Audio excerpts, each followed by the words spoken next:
ଫଗୁଣ ମାସ ଶୁକ୍ଳପକ୍ଷ ଦଶମୀକୁ କୁହାଯାଏ ଫଗୁ ଦଶମୀ। ଏହି ଦିନଟିକୁ ବସନ୍ତ ଉତ୍ସବର ପ୍ରଥମ ଦିନ ଭାବେ ଗଣନା କରାଯାଏ।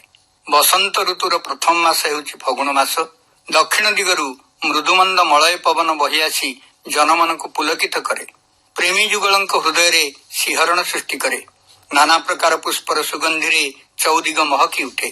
କୋଇଲିର କୁହୁସନ, ମଳୟଗିରି ଛୁଇଁ ଆସୁଥିବା ସୁଗନ୍ଧ ବାୟୁ ପ୍ରବାହ, ପ୍ରତି ତରୁଲତାରେ ଫୁଟିଥିବା ଜାତି ଜାତିକା ଫୁଲର ମହକ ଧରଣୀ ରାଣୀଙ୍କୁ ନୂଆ ଢଙ୍ଗରେ ସଜେଇ ଦିଏ, ସମସ୍ତଙ୍କ ମନ ମଜେଇ ଦିଏ ଏବଂ ନୂତନ ସପନରେ ହଜାଇ ଦିଏ।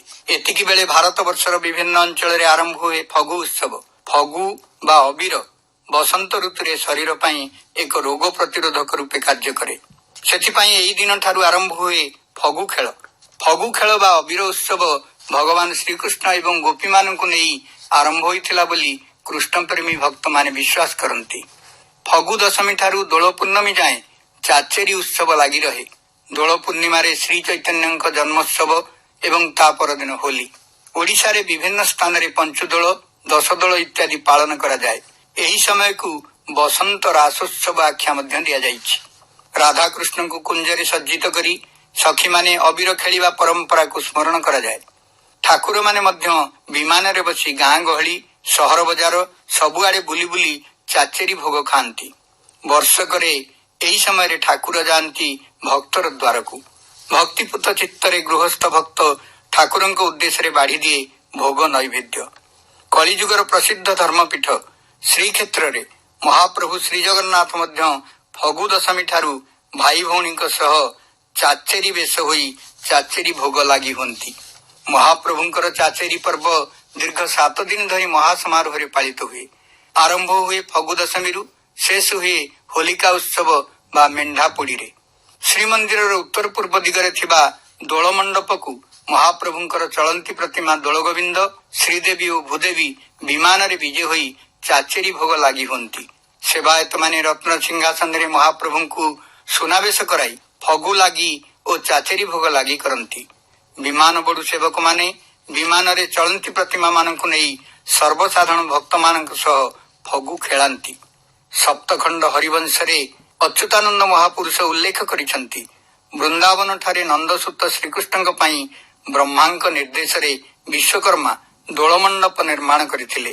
ମହାପୁରୁଷ ରଚନା କରିଥିବା ଗୋପାଳଙ୍କ ଉଗାଳ ଏବେ ମଧ୍ୟ ଗାଁ ଗହଳିର ଗୋପାଳ ବାଳକମାନେ ଗାନ କରୁଛନ୍ତି। ଫଗୁ ଦଶମୀ ଠାରୁ ଦୋଳ ପୂର୍ଣ୍ଣିମା ପର୍ଯ୍ୟନ୍ତ ଓଡ଼ିଶାର ଗୋପାଳମାନେ ଉତ୍ସବ ପାଳନ କରୁଛନ୍ତି।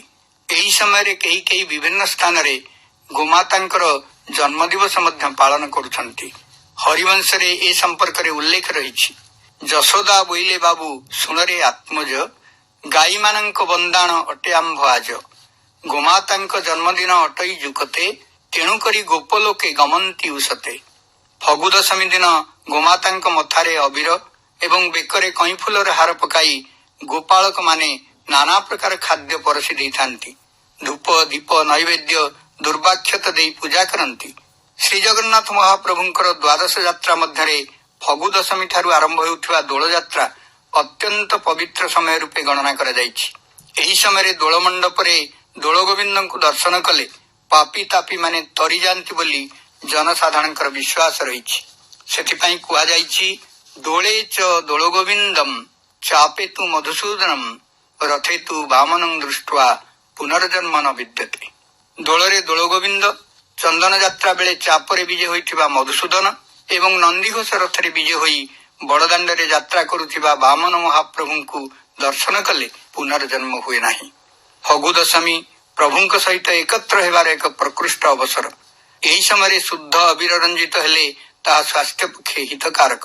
ବିଶେଷତଃ ବସନ୍ତ, ହାଡ଼ଫୁଟି ଇତ୍ୟାଦି ରୋଗ ହୁଏ ନାହିଁ। ମାତ୍ର ଆଜିକାଲି ଅପମିଶ୍ରିତ ଅବିର ବୋଳି ହେଲେ ଚର୍ମ ରୋଗ ହେବାର ଆଶଙ୍କା ରହିଛି। ଆଖିରେ ପଡ଼ିଲେ ଦୃଷ୍ଟିଶକ୍ତି ଖରାପ ହୋଇପାରେ। ତେଣୁ ଫଗୁ ଦଶମୀରେ ଫଗୁ ଖେଳିବା, ଦିଅଙ୍କୁ କଷି ଆମ୍ବ ଭୋଗ ଲଗେଇବା, ମାତ୍ର ଆଖି ଆଉ ମୁହଁ ପ୍ରତି ସାବଧାନ ରହିବା।